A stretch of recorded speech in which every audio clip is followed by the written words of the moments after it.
ما کان اللہ لیذہب عنکم الرجس اہل البیت ویطہرکم تطہیرا۔ اے حضور جانے جانا صلی اللہ علیہ وسلم کی اہل بیت، ہم نے پختہ ارادہ کر لیا ہے کہ آپ کی اہل بیت کو اتنا پاکیزہ کریں گے جس طرح پاکیزہ کرنے کا حق ہوتا ہے۔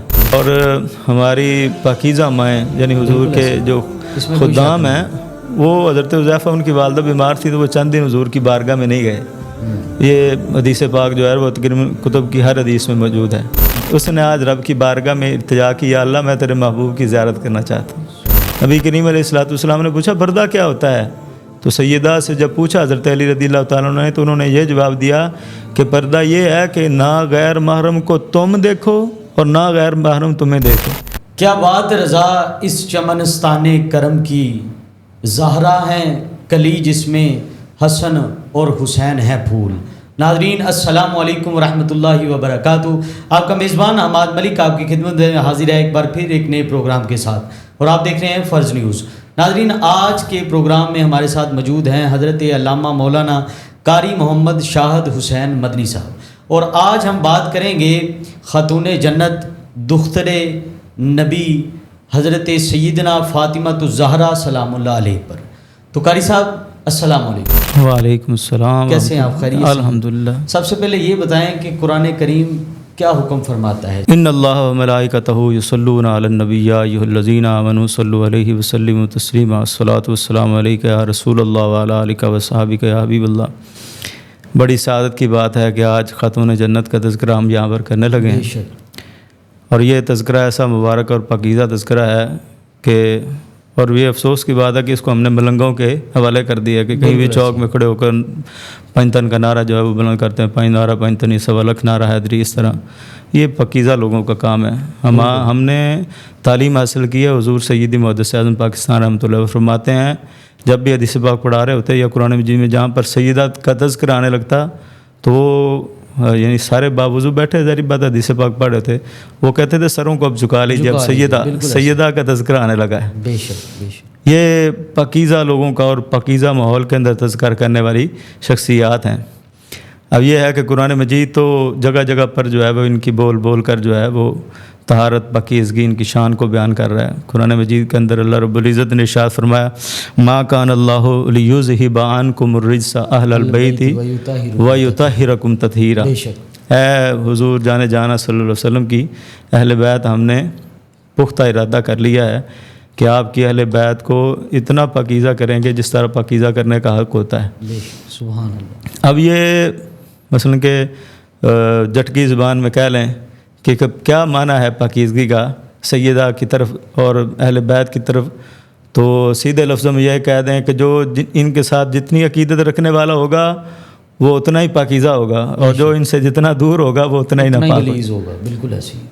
تو یہ ہستیاں ایسی ہیں کہ جن کے معاملات کی وجہ سے، اب یہ ہے نا قرآن مجید ان کی شان کیا بیان کرے کہ قرآن مجید جو ہے وہ ان کی وجہ سے نازل ہوتا ہے، ان کے عادات و خصائص کی وجہ سے نازل ہوتا ہے، ان کے معاملات کی وجہ سے ہوتا ہے، ان کے مشورے پر جو ہے وہ قرآن مجید جو ہے وہ نازل ہوتا ہے۔ اور پھر ہمارے جتنے بھی بزرگ اسلاف گزرے ہیں وہ کہتے ہیں کہ اگر قرآن لفظاً دیکھنا ہے تو وہ آپ کو قرآن مجید اٹھا کر اس کے الفاظ پڑھنے پڑیں گے، بالکل ایسی۔ لیکن اگر اس کی عملاً جو ہے تصویر دیکھنی ہو تو وہ حضور جانے جانا صلی اللہ علیہ وسلم کی اہل بیت ہے کہ انہوں نے اس قرآن مجید پر مکمل عمل کر کے جو ہے وہ دکھایا ہے۔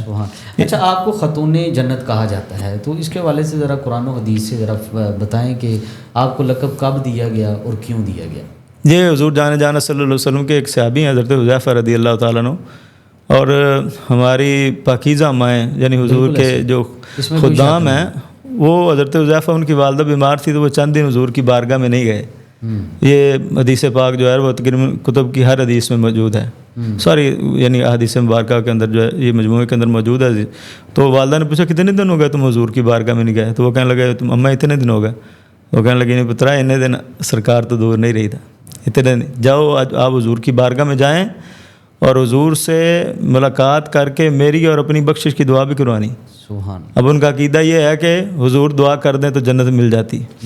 وہ حضور کی بارگاہ میں پہنچے، ایک نماز پڑھی، اس کے بعد حضور مصروف ہو گئے، بات کرنے کا موقع نہیں ملا. اگلی نماز عشاء کی حضور نے پڑھائی اور نماز پڑھاتے ہی فوراً حضور جو ہے وہ اپنے گھر کی طرف روانہ ہو گئے. اندھیری راتیں تھیں, حضرت حذیفہ بھی پیچھے چل پڑے. تو وہ بھی پیچھے جا رہے تھے, تو آگے حضور کسی جگہ پر ٹھہر گئے, کسی سے ملاقات کی, تو یہ تھوڑا پیچھے رک گئے. اب یہ بھی ایک عادت کی طرف اشارہ ہے کہ دو بندے باتیں کر رہے ہیں تو ان کے درمیان میں نہیں گھسنا چاہیے.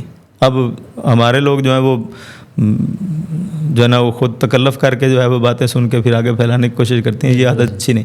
پر حضرت حذیفہ پیچھے کھڑے رہے. ملاقات ختم ہوئی تو حضور آگے چلنے لگے. ابھی ایک قدم چلے تھے تو پیچھے حضور نے مڑ کو دیکھا, اندھیری رات تھی, کوئی بندہ نظر نہیں آ رہا, بس قدموں کی آہٹ سے پتہ چل سکتا تھا. تو حضور نے پوچھا من انت حذیفہ, تم کون ہو, حذیفہ ہی ہو نا؟ تو کہنے لگے جی یا رسول اللہ. حضور فرماتے ہیں اللہ تیری اور تیری ماں کی بخشش فرمائے, کیا کام ہے تم میرے پیچھے پیچھے آ رہے ہیں؟ کہ یا رسول اللہ جو کام تھا وہ تو آپ نے دے دیا. اس لیے تو اللہ فرماتے ہیں کون دیتا ہے دینے کو منہ چاہیے, دینے والا ہے سچا ہمارا نبی. تو نبی پاک علیہ السلام نے پوچھا کہ ابھی میری ملاقات کسی سے ہوئی تھی, تمہیں پتہ ہے؟ انہوں نے کہا یا رسول اللہ میں پیچھے کھڑا تھا, میں نے باتیں کوئی نہیں سنی, لیکن مجھے یہ پتہ ہے کہ کوئی ملنے آیا تھا اور اسے میں پہچانتا بھی نہیں. حضور فرماتے تم دیکھ بھی لیتے تو پہچان نہیں سکتے تھے, کیونکہ وہ دنیا کا شخص نہیں تھا, بلکہ یہ جنت کے اندر رہنے والا ایک فرشتہ تھا, بڑا مقرب فرشتہ رب کا. اس نے آج رب کی بارگاہ میں التجا کی, یا اللہ میں تیرے محبوب کی زیارت کرنا چاہتا ہوں. یہ حضور کی زیارت اتنا بڑا شرف ہے کہ جنت میں رب کے قرب میں رہنے والے فرشتے جو ہیں وہ بھی اس کی تمنا کرتے ہیں. تو حضور نے فرمایا میرے محبوب کی بارگاہ میں جا رہے ہو, خالی ہاتھ نہ جاؤ, میرے محبوب کے لیے کوئی تحفہ لے جاؤ. تو پوچھا یا رسول اللہ وہ تحفہ کیا ہے؟ تو حضور نبی کریم علیہ السلام نے فرمایا رب نے اس فرشتے کے ہاتھ یہ پیغام بھیجا تھا کہ آپ کی صاحبزادی سیدہ فاطمہ الزہرا کو جنتی عورتوں کا سردار بنا دیا ہے اور حسنین کریمین کو جنتی جوانوں کا سردار بنا دیا. سبحان اللہ. کیا اچھا, آپ کی زندگی جو ہے وہ خاتون کے لیے ایک موٹیویشن ہے, مشعل راہ ہے, تو اس کے حوالے سے کوئی قرآن و حدیث سے ہمیں بیان فرمائیں. سیدہ کا ہر لمحہ جو ہے نا وہ نبی کریم علیہ السلام کے فرمودات عالیہ پر عمل کرتے ہوئے گزرا. اس میں خاص طور پر شوہر کی تابع داری, اپنی اولاد کی تربیت. شوہر کی تابع داری اتنی ہے کہ آپ سیدہ کا یہ تذکرہ پہلو پڑھیں تو کوئی ایسا مثلا کہ واقعہ نہیں گزرے گا, کوئی ایسی حدیث پاک نہیں گزرے گی اگر آپ کے سینے میں دل موجود ہے. اب یہ ہے میں ابھی بیان کرنے لگا ہوں تو میرا جو ہے وہ رونگٹے کھڑے ہیں. بے شک ایسے کہ کوئی ایسا تذکرہ, کوئی ایسا واقعہ نہیں ہے کہ جس میں اللہ رب العزت کی طرف سے ان پر یہ انعام نہ ہوا ہو کہ وہ اپنے شوہر کی تابع داری کر رہی ہیں اور بچوں کی تربیت کر رہی ہیں اور اس میں کسی قسم کی کوتاہی. ایک دفعہ نبی کریم علیہ السلام گھر تشریف لائے تو نبی کریم علیہ السلام کی بارگاہ میں سیدہ نے عرض کی یا رسول اللہ آج کسی بات سے حضرت علی ناراض ہو گئے تھے. تو وہ اپنے کمرے میں تشریف لے گئے, تو میں 70 مرتبہ ان کے دروازے پر گئی ہوں کہ وہ مجھ سے مان جائیں. تو 70ویں مرتبہ جب گئی ہوں تو وہ انہوں نے صلح کر لی مجھ سے, تو اس کے بعد میں آپ کے پاس آئی ہوں. حضور فرماتے صلی اللہ علیہ وسلم نے ارشاد فرمایا اگر علی تمہیں معاف نہ کرتا تو میں نے بھی تیری کسی جگہ پر سفارش نہیں کرنی. سبحان اللہ.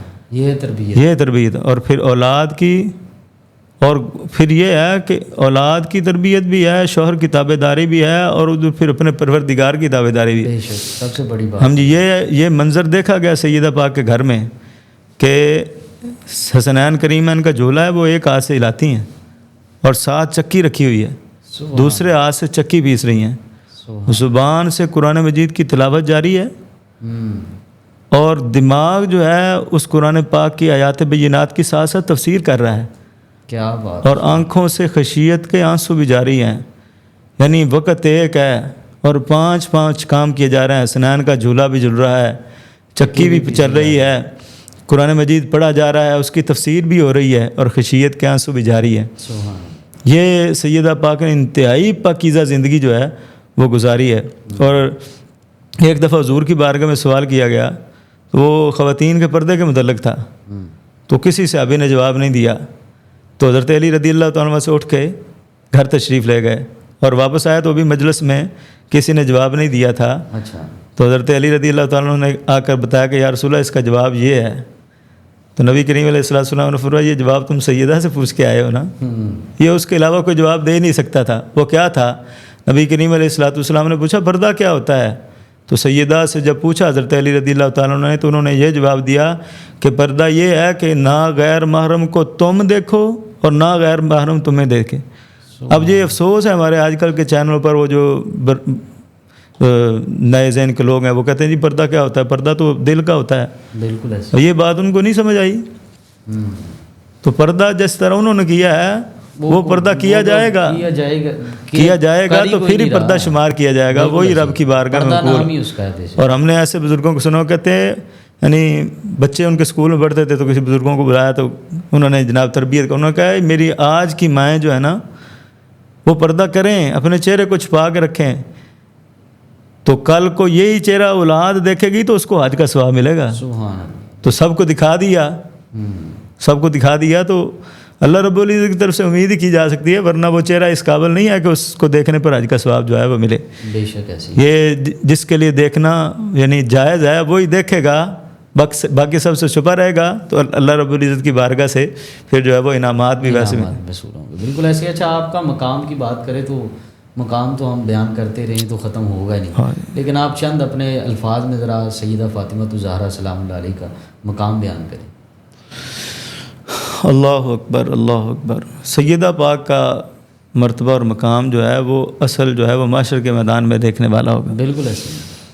حضور نبی رحمت جان جانا صلی اللہ علیہ وسلم کے فرمودات عالیہ سے یہ بات جو ہے وہ روز روشن کی طرف یہاں ہے کہ یہ گھرانہ ذری بات ہے۔ نبی پاک علیہ الصلوۃ والسلام نے ارشاد فرمایا یہ گھرانہ یعنی انفرادی طور پر کچھ بندے جو ہیں انہوں نے جنت میں داخل ہونا ہے اور ان کی جانے میں پہل بھی ہے، یعنی حضرت ابوبکر صدیق رضی اللہ تعالیٰ کے بارے میں ارشاد فرمایا کہ وہ بھی جنت میں داخل ہوں گے، یہ سرکار کی امت میں سے۔ اب سرکار سے پہلے تو نہیں، سرکار کی امت میں سے حضرت ابوبکر صدیق رضی اللہ تعالیٰ عنہ۔ پھر حضور نے فرمایا کہ یہ جوانوں کے سردار جو ہیں وہ حضرت حسنین کریمین ہیں، تو بوڑھوں کے جو سردار ہیں جنتی وہ حضرت ابوبکر صدیق اور حضرت عمر فاروق۔ اور مزے کی بات یہ روایت بھی خود حضرت امام حسین رضی اللہ تعالیٰ بیان کرنے والے کہ یہ حضور نے اعلان فرمایا کہ جنتی جوانوں کے سردار حسنین کریمین اور جنتی بوڑھوں کے سردار جو ہیں حضرت ابوبکر صدیق اور حضرت عمر فاروق۔ لیکن بطور خاندان یعنی پورے خاندان کے اعتبار سے سب سے پہلے جو خاندان جنت کے اندر داخل ہوگا وہ حضرت مولا علی شیر خدا کرم اللہ وجہ الکریم کا جنت میں داخلہ سب سے پہلے۔ اب ذری کر سردار ہیں تو وہ نہیں پہلے جائیں گے تو کون جائے گا، لیکن معاشر کے میدان میں اب اس بات کو جو ہے وہ ہمارے بزرگوں نے ذہن میں رکھا تو اسی اعتبار سے ادب اور آداب جو ہے وہ انہوں نے طے کیے۔ کہتے ہیں معاشر کے میدان میں جب سیدہ پاک کی سواری آنے لگے گی تو ایک فرشتہ باقاعدہ طور پر اعلان کرے گا کہ اے اہل معاشر، جتنے بھی معاشر کے میدان میں لوگ موجود ہیں ان سب سے کہا جائے گا کہ جناب اپنی گردنوں کو جھکا لیں، اب سیدہ پاک کی سواری جو ہے وہ معاشر کے میدان سے گزرنے لگے۔ بے شک بے شک، سب کے سر جھک جائیں گے۔ بے شک ایسی ہے۔ کرسا بہت شکریہ آپ کی قیمتی ٹائم کا، پروگرام کو اختتام کی طرف لے کے جاتے ہیں۔ تو ناظرین آج آپ نے جانا سیدہ فاطمہ الزہرا کا مقام۔